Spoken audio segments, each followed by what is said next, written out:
आगरा के रहने वाले आगरे में सर्कस आया। सर्कस के मैनेजर ने माइक में जैसा मैं चिल्ला रहा हूं ऐसी जोर से चिल्लाया कि अब एक ऐसा खतरनाक खेल होने वाला है, आप दिल थाम के बैठिए और इस खेल को अगर कोई आम आदमी करके बताएगा तो सर्कस वाला उसको 1 लाख का इनाम देके जाएगा।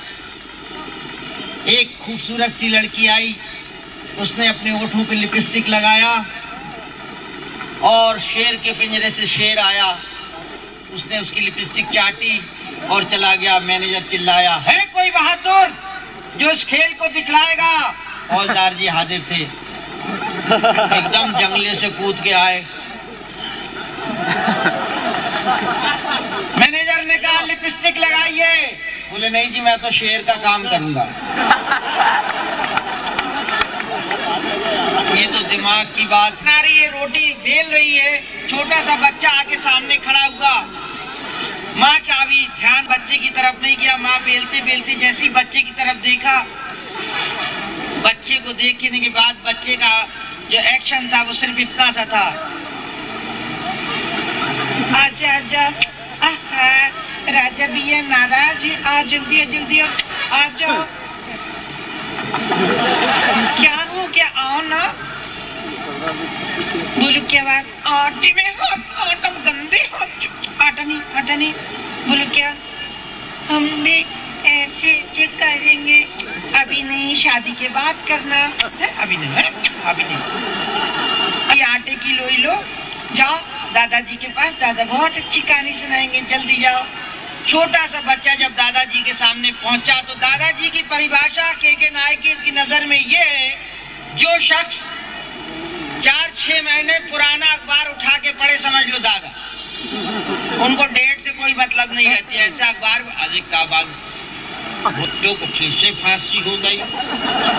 ये तो बहुत पुराना है। अच्छा पुराना है। जैसे ही उनने बच्चे पे नजर डाली, छोटा सा बच्चा सामने खड़ा था। अरे आओ भाई आओ, दादा भैया बड़ा ना, दादा जल्दी आओ, आ जाओ। अरे बोलो भैया। दादाजी मम्मी ने बोला कि कहानी सुना। अरे तुमको नहीं सुनाएंगे तो फिर किसको सुनाएंगे? गोदी में बैठा। अरे आ जाओ। अब हम कहानी सुनाएंगे मगर बीच में पता नहीं करना, समझे? अच्छी वाली सुना। अरे बहुत बढ़िया सुनाएंगे, बीच में बिल्कुल पता नहीं करना। हाँ, एक बड़ा भारी राजा था। कितना भारी? अरे भारी मतलब ताकतवर। क्या हुआ? अब हम जब क्या सुना तो राजा को एक दिन गुस्सा आया। गुस्सा का क्या था? इसीलिए बोला कि बीच में पता मत कर, भगा देंगे हम लोग तो। राजा को गुस्सा का क्या? राजा को गुस्सा आया कि एक दूसरे राजा की लड़ाई हो गई। लड़ाई कब करे? अब लड़ाई हो गई थी। अब तो क्या दोनों की क्या बात?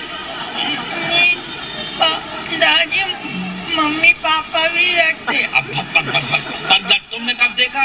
नहीं, एक दिन पापा बोले थे तो जैसे मम्मी ने बोला तो पापा चुप ही हो गए। गंदी बात तो नहीं देखना चाहिए है। हाँ।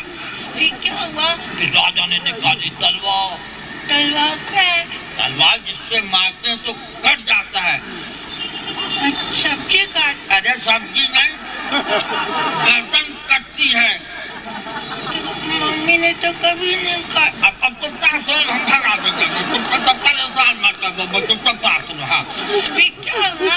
फिर राजा ने मारा घुमा के तलवार से दूसरे राजा की गर्दन कट गई। खून निकला होगा। अब गर्दन कट जाए तो खून निकलेगा। फिर वो मरे, क्या होगा? अब गर्दन कट जाए तो मर ही गया होगा, और क्या? फिर वो रोने अब कहाँ से रोने लगेगा? तो हम भगा देंगे तुमको। दादाजी हम कहानी सुनाएंगे। अब देखिए, बच्चा जब कहानी सुनाता है तो बच्चे का ढंग क्या होता है? सबके घरों में ये होता है, जरा गौर से देखिए। बच्चे का स्टाइल ये होता है, दादी हम सुना। हाँ तो सुनाओ। डरना नहीं। अरे नहीं डरेंगे चलो। हाँ एक दिन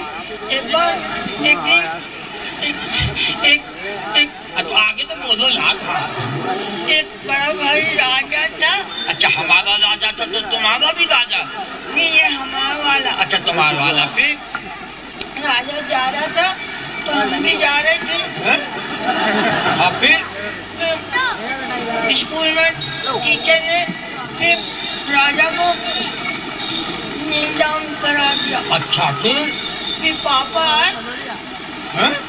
अब पापा कहाँ से आ गया? फिर पापा सब्जी लेकर मम्मी ने बोली फिर राजा रोने लगा। आज तुम्हारी कहानी कौन से पेज शुरू होती, कौन से पेज खत्म होती? हाँ तो फिर क्या हुआ? फिर बाद में फिर राजा जा रहा था तो फिर दादाजी। हाँ बोलो क्या हुआ?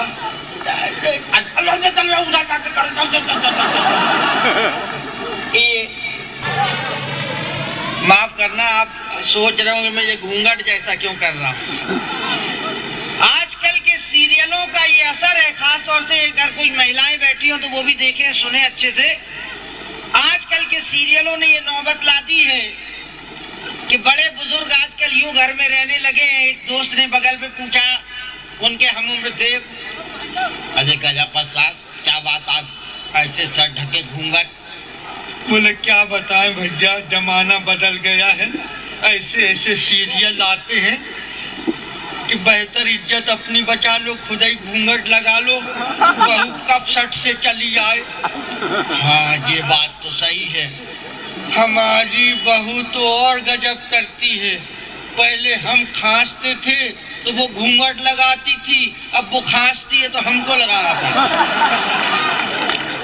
ये टीवी ने चमत्कार कर दिया है, कुछ लोगों के दिलों में तो इस टीवी के प्रति जागरूकता आ गई, मगर सच मानिए हिंदुस्तान का सही मायने में कबाड़ा ये टीवी कर रहा है, इसमें कोई शक नहीं है। जो बातें पर्दे में थी खुल के सामने आ गई हैं। जब ये रिमोट नहीं था तब टीवी कुछ घरों में था, एक घर में टीवी चलता था, 10 घर के लोग आके यूं जल्दी जल्दी बैठ जाते थे। एक आदमी टीवी लगाता था और बड़ा दबके के साथ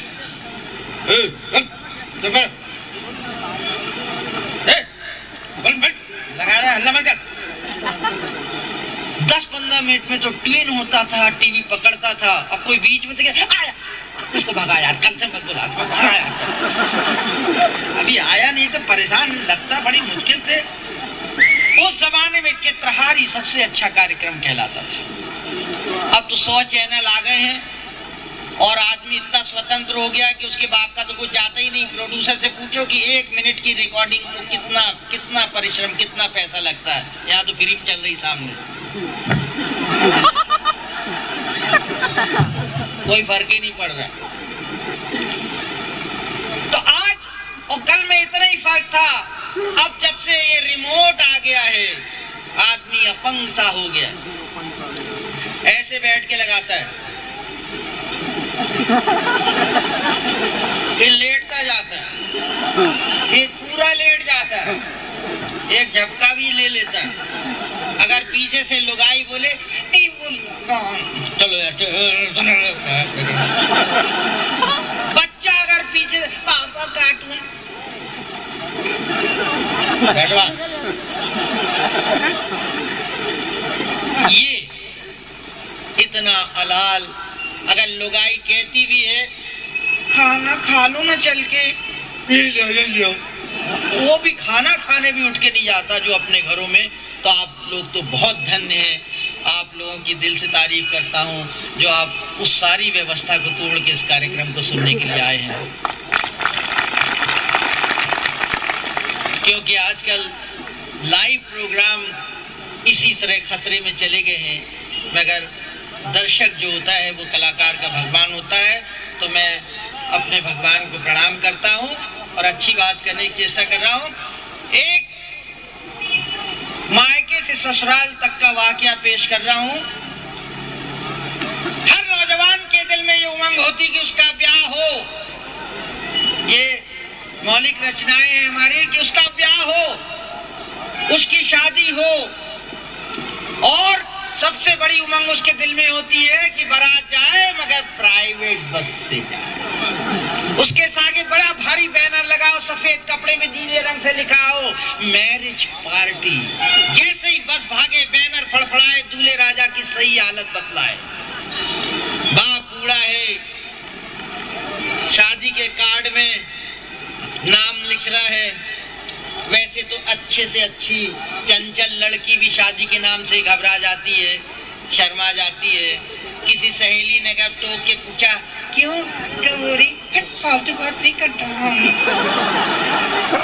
चाहे कितना भी बड़ा पहलवान हो आपके उज्जैन का, अगर उसकी कहीं पक्की हो गई और कोई दोस्त ने छेड़ दिया, कहा कच्चू पहलवान कबूर, मजाक मत करो यार। शादी के नाम जो शर्म आ ही जाती है। पिताजी कार्ड लिख रहे थे, लड़के की उमंग, बाबूजी क्या बात है, बारात का क्या है, रेलगाड़ी से।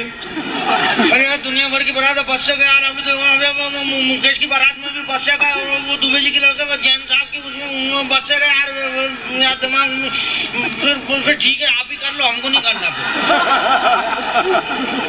जिसने हकीकत में एक शादी की है दूसरे की तो कभी उम्मीद नहीं कर सकता। बारात चल पड़ी। कुछ तो ऐसे भी बाराती होते हैं जिन्हें सिर्फ कार्ड दिया जाता है कि लड़के की शादी हो रही है, मगर उसे वो बारात में जाने का निमंत्रण समझ लेते, सूटकेस लेके सबसे पहले खड़े। बस नहीं आई क्या? इनको कौन ने बुलाया था यार? क्या मालूम यार, हर एक की बारात में दिखता है तो यार। एक परमानेंट फिगर मोहल्ले में होता है। बारात चली, बैनर फड़फड़ा रहा है, दूल्हे राजा की हालत बतला रहा है। जैसे ही बारात द्वार चार के समय की बात कर रहा हूँ, जहाँ पे लड़की के दरवाजे पे पहुंचती, यानी जनवासे के पास, उसको रिसीव किया जा रहा है। बाराती उतर रहे हैं और जो लड़की वाले देखिए उनका ढंग, अरे शुक्ला जी, अरे अरे सब बढ़िया है, आप तो बिल्कुल वैसे ही कहते हैं। सामान उतारो, सामान उतार लो। हमने पहले ही कहा था कि मतलब सामान का ध्यान जरूरी रखना। कोई समझेगा, कोई हमारी बात समझेगा, कोई समझेगा। पहले कहा था लड़का कहाँ है, वो तो पहले ही उतार गया। मगर वो इंसान जो बारात में निमंत्रित नहीं था, केवल ठस के आया था, उसका एक ही काम रहता। नाश्ते का क्या प्रोग्राम है? अब खुला उल्ला करने से नाश्ता है ना? नहीं, वो तो वही नदी में निपट लिए थे हम। वो नदी में ही निपट लेते हैं वो लोग।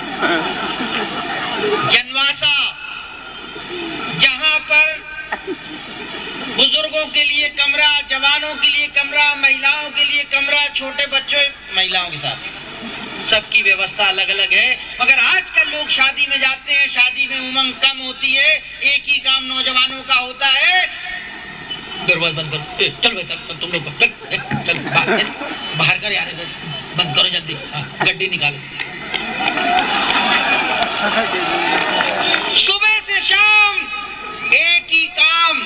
शाम हो रही है, आतिशबाजी, रोशनी, सब तैयार, जनरेटर वाला अलग चिल्ला रहा है, मगर यहाँ पे कमरे में बड़ा मजा आ रहा है।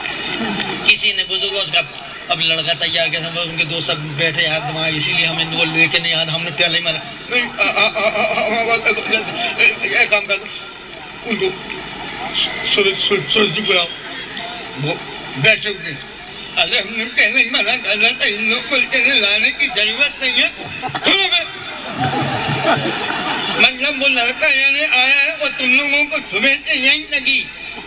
ये सच मानिए, जीतने वाला फट से खड़ा होता, बंद कर बंद कर। हारने वाला उस वक्त भी 1 मिनट में, अरे यार 1 मिनट में, अबे आप तो मामा जी आ गए, तुम यार कल सुबह से हार रहा, मगर 1 मिनट का टाइम फिर मांग रहा। दूल्हे राजा जो तैयार अपने आप हो नहीं रहे थे, अबे तुम लोग यार जमा ही गए। अरे यार बेकार यार, अरे सूट लेके आना प्रेस करवा के जल्दी भेजो, तैयार करना है। अरे बेचारा दूल्हे को जरा थोड़ी चमकी अमकी थोड़ा मतलब मेकअप करो है। जी जी जी जी जी बहुत बढ़िया ड्राइंग बनाता है सुरेश। ड्राइंग बनाते थे क्या? मुंह क्या ड्राइंग शीट है क्या? अबे बना देना भाई, तू ऐसा कर। अरे नहीं बनती है। अरे प्रदीप तूने सोचा जल्दी से हैं? अरे इसको वो कर दे ना, वैसे करेगा जब तो मतलब मैं तो वैसे नहीं है। अरे कौन ने बोला यार? बुला उसको। अरे मैं तो जाता हूँ, ऐसे थोड़ा है कोई ड्रामे में। और इतना बढ़िया रामलीला में जब रावण को मैं तैयार करता था तो इसको कैसे निकल। एक काम करो, तुम ऐसा करो, लेट जाओ। उस रोज दूल्हे से जो कुछ भी कहिए सब करने के लिए तैयार। लेट गए, एक गिलास पानी लेके पानी पानी पानी। अरे बाथरूम का नहीं यार, बाल्टी का लेकर। कहाँ का ला रहा है यार? आँख मत खोलना बिल्कुल, 1 मिनट आँख। अरे यार बह गया ना। अरे रहने दो, कोई बात नहीं, रहने दो, कोई बात बिल्कुल। जे अब देखो यहाँ कैसा। अरे वो ठीक है भाई, ठीक ठीक बढ़िया। क्या बढ़िया लग रहा होगा है ना। हिंदुस्तान में दूल्हा अपने ससुर से महंगा सूट, महंगे से महंगा बूट, महंगे से महंगी टाई, मगर 80% हिंदुस्तान के दूल्हों को अपने हाथ से बांधते नहीं आई कभी टाई। टाई लेके इस तरह से घूमता है जैसे नाग पंचमी में सपेरे सांप। बांध दे यार, बांध दे यार। अरे बेटा टाई बांध दो तुम इसको। है मैंने कहा मेरे से नहीं, तू तो बांधा है ना। नहीं जो पिछले साल की बंधी हुई थी। अरे उसको बुला, मुकुन इसकी टाई बांध दे। टाई बांध दे इसकी। तो मेरे से नहीं बनती है, तू तो बांधा है ना। नहीं बड़े भाई साहब की। अरे यार तुम लोग ये बांधो ना कोई। अरे हम बांधते हैं, ड्रामे में ऐसे थोड़े बांध लेते थे। चलो सर ऊपर कर सर। जे ऐसे ऊपर रखो ना। अरे जे गिठान कैसे लग गई। रुको 1 मिनट, ऊपर रखो सर, 1 मिनट। अरे यार कपड़ा अच्छा नहीं है, साला फट गया। अब देखो ये तो लंबी हो गई। अबे तो कोट के बटन लगा लेना यार। कोई भी ऐसा हिंदुस्तान का दूल्हा आज नहीं है जो महाराणा प्रताप की औलादों की जीन पकड़ी और लप से बैठ गए। आजकल के दूल्हों को बैठालने के लिए अरे पेलवन बिठाना यार इसको। अरे घोड़े वाला यार दूल्हों को बैठाने यार। घोड़े दबा, मामा जी आप घोड़े को दबा, पीछे मत जा, लात मारेगी तरह। स्टूल लेके आ स्टूल। अरे दीवार के पास सरकार लो, थोड़ा दबाए रहो। बैठना जल्दी बैठ, दबाए रहो घोड़ा दबाए रहो। अरे बैठना तू यार, ऐसे बैठा लो इतना मतलब। अबे तेरे से ज्यादा हम लोगों को तकलीफ हो रही है, तो इधर बैठने में तकलीफ हो रही है। घोड़ा तूने संभाला कि हम लोगों ने? दूल्हे राजा जब घोड़े पे बैठ जाते हैं, हकीकत एक सवाल है मेरी नजर में। डांस चालू हो जाता है, आतिशबाजी चालू हो जाती है, सब कुछ हो रहा है। सबसे ज्यादा दूल्हे की नजर किस ओर होती है? डांस, आतिशबाजी। दूल्हे का सबसे ज्यादा ध्यान घोड़े वाले पे होता है। अगर कहीं बारात में घोड़ा चलते चलते घोड़े वाले ने घोड़ा छोड़ा, गुटका घोड़ा मत छोड़ना, घोड़ा नहीं छोड़ना, गुटका मंगा देना, घोड़ा भर मत छोड़ना तुम। घोड़े वाले से वो इतनी बातें प्यार की करता है जैसे सगा रिश्तेदार वही है इसका। आतिशबाजी के दफा अनार दाना छोड़ा, बम की तरह बोला डम, तो घोड़े के गर्दन पकड़ के दूल्हा लटक गया। आतिशबाजी को बोला दूर पड़ो यार, घोड़े को डर लग रहा है। खुद को लग रहा था, घोड़े का नाम लगा रहा था।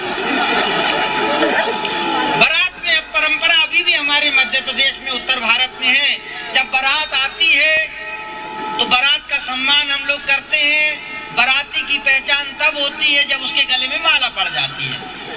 मगर अगर वो जो शख्स गए थे इनविटेशन कार्ड लेके मैंने पहुंच गए थे बाराती बन के, जब माला पहनाई जाती तो कुछ लोग ये होते हैं माला पहनाने वाले आगे निकल जाता है, फिर वो गर्दन लड़ाते हैं, फिर उनकी गर्दन पे नहीं पड़े फिर आगे निकल गया। 3-4 प्रयास में जब उनके गले माला पड़ती तब यूं हो जाते हैं। बारातियों में गिनती हो गई है।